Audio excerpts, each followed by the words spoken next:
আপনার নাম কি আছে? আমার নাম শ্রীকৃষ্ণ দাস। বাড়ি? বাড়ি মন্দিরতলা। আপনার বাগান সম্পর্কে একটু বলুন। এর সঙ্গে বাগান তো এই তো মাঝখানে একটু ডাউন ছিল, তোমাদের দেওয়ার পর দেখি বাগান তো একটু ভালো হয়েছে মোটামুটি। এখন যে হারে চলছে এরকম চললে মোটামুটি আমাদের শীতে মোটামুটি পুষিয়ে যাবে। কত বছরের বাগান? এইটা হচ্ছে 2 বছর 3 বছর হলো। এইটা আগে কি এইরকম চলতো? না, এরকম চলতো না, খুব কম ছিল। অর্গানিক করছেন? হ্যাঁ, অর্গানিক করছি প্রথম থেকে, ফার্স্ট থেকে। মিস্ত্রি যেটাই বলছে সেটা শুনছি, অন্য কোনো আমিও না। আগে 2 বছর আগে কি অর্গানিক করছেন? 2 বছর আগে অর্গানিক ব্যবহার করিনি, এমনি বাজারে এমনি রাসায়নিক দিয়ে চালাতাম।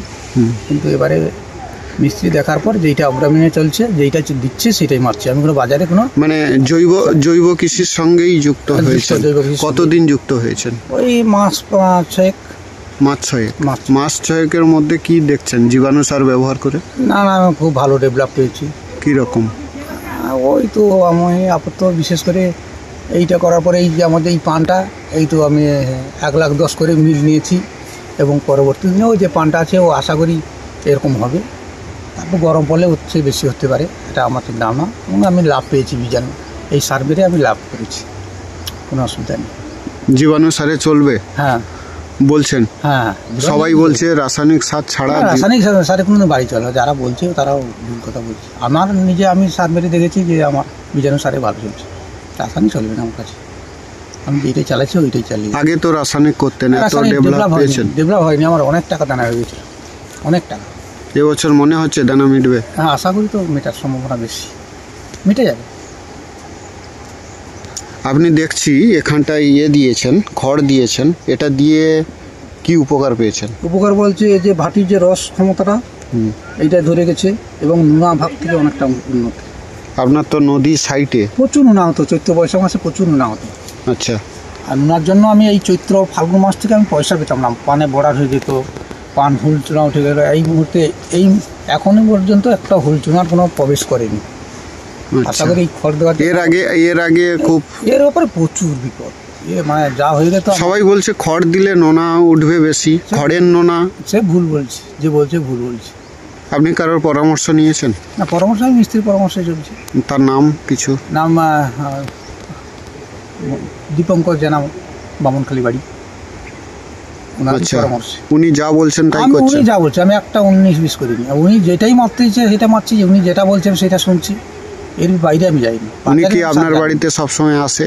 হ্যাঁ, প্রায় আসে। নদী থেকে কত দূর আপনার বাগান যদি বলেন? ওই তো 100 ফুট দূরে। 100 ফুট? 100 ফুট বান থেকে 100 ফুট বড়জোর বাড়ি।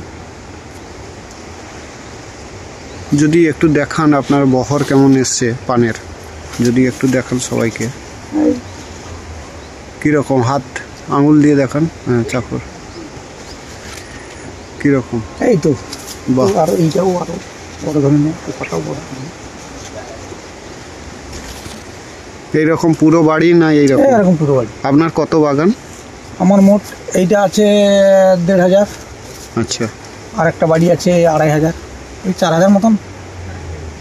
এদিকে ওদের গাছ আছে 4,000। মোটামুটি এলাকাবাসীদের জন্য কিছু বলবেন? এলাকাবাসীর জন্য কি বলবো, যে যার বুদ্ধিতে সে যার চালাচ্ছে, আমি আবার এলাকাবাসীর মধ্যে যাবো কেন? আচ্ছা, আর একটা কথা আমি জেনে নিতে চাইছি, আপনার অনেকেই বলছেন যে জৈব সারে প্রচুর খরচ। না, খরচ বলছে না, আমি তো একটা হিসাব করে দেখলাম যে আমি একটা সার মারলে, ওই রাসায়নিক সারের উপরে জল খাবার মারলে ওই 4-5 হাজার যেত। এ তো একই খরচ, এবং এর একটাই তার সাথে উন্নয়নটা বেশি, এর মানে উন্নতি বেশি। সেটাতে এত উন্নতি নেই, আমি কম করে 5-7 বছর বাড়ি চালিয়ে দেখলাম, তো এবার ডেভিসিতে পড়ে গিয়েছিলাম। এবছর তো অনেকটা মাথার উপরে মানে দাঁড়াতে পারছি। এবছর টোটাল ডেভিসিট মিটতে পারে, মিটে যাবে। গত বছর আমার 2,22,000 টাকা এই সার দোকানে দেওয়া হয়েছে। আচ্ছা। কিন্তু আমার সেই টানতে দিয়ে বছর যদি না দেখাতাম তাহলে আমি একবারে জলে পড়ে যেতাম, আমার মিটে যায়। পালাও আছে দেখছি, পালাই কেমন পাচ্ছেন? পালাই তো আমি এবারে তো পেয়েছি 1,10,000। চিঠি ছিল? না, চিঠি আমার বলতে আসেনি। চিঠি বলতে কি জানি না, পান পাকা পেকে পড়া ও কীরকম জানি না। আমার ওসব কিছু নেই। আপনার নামটা আরেকবার বলুন। শ্রীকৃষ্ণ দাস, বাড়ি? বাড়ি মন্দিরতলা।